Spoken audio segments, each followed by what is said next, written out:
Hello friends, welcome in my IT channel SPT999 and this is lecture 27 for C language and this lecture we are going to discuss about switch keys. So switch case is a jumping statement. We have actually multiple types of jumping statements like if else, loop and now next one is switch case. Switch case को आप F else या एलसेफ का alternative बोल सकते हैं. It means कि जहां पे आप एलसेफ यूज करते हैं उसकी जगह पे स्विच केस यूज कर सकते हैं. तो जो प्रोग्राम एलसेफ से बना सकते हैं वही स्विच केस से बना सकते हैं, या यूं कहें कि जो हम स्विच केस से बना सकते हैं वही हम एलसेफ का यूज करके भी बना सकते हैं. Then why switch case?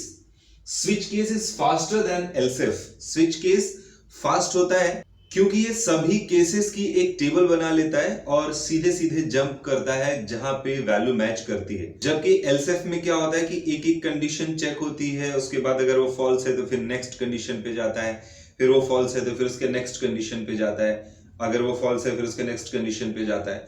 But अगर स्विच केस की बात करें तो ये सीधे कंडीशन पे जंप करता है जिस केस की वैल्यू मैच करती है. ये एक एक करके सब कुछ चेक नहीं करता है, अपने पास एक टेबल बना के रखता है, वैल्यू मैच कराता है और जिस केस से वैल्यू मैच करती है सीधे वहां पे जंप करता है.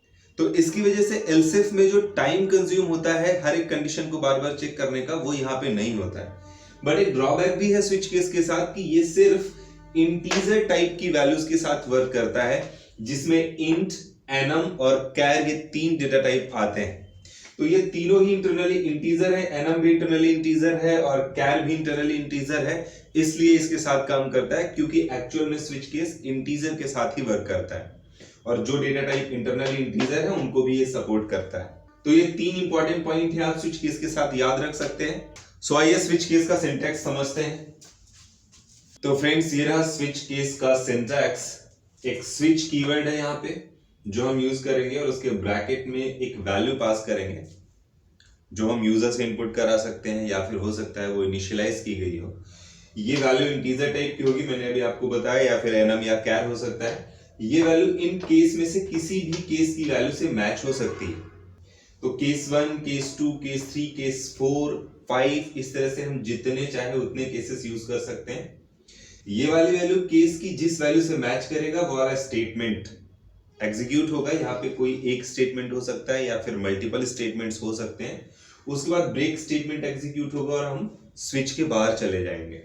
अगर ये वैल्यू इन केस में से किसी भी वैल्यू से मैच नहीं करती तो लास्ट में ये डिफॉल्ट वाला रन होता है. डिफॉल्ट का मतलब इनमें से किसी भी वैल्यू किसी भी केस से मैच नहीं हुआ.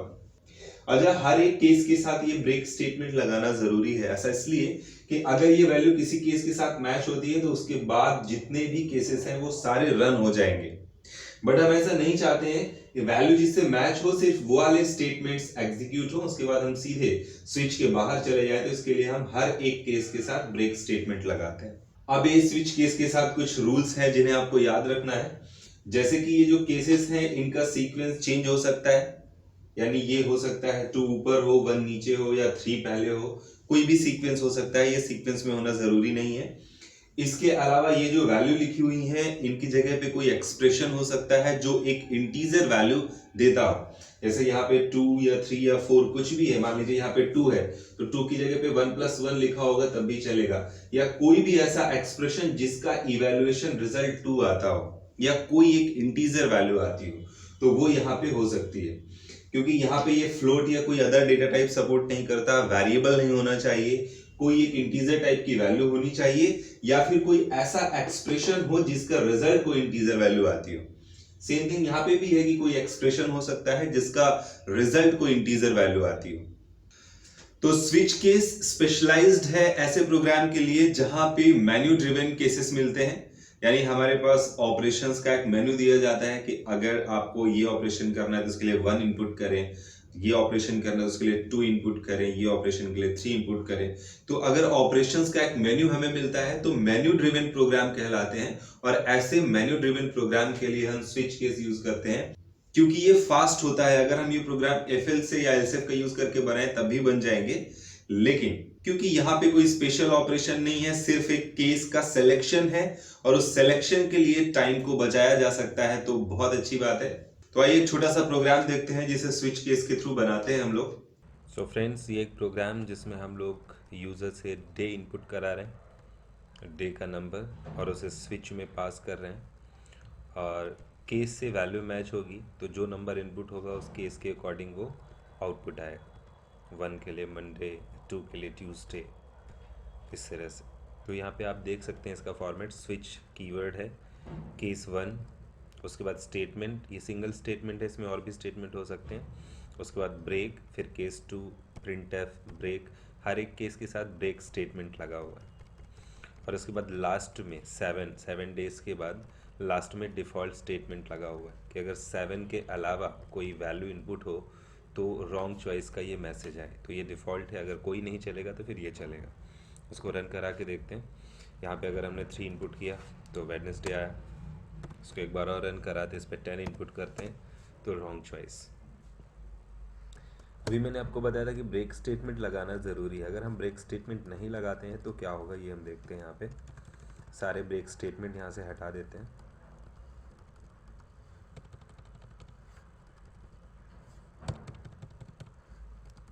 तो ये हमने सभी केसेस से ब्रेक स्टेटमेंट हटा दिया है।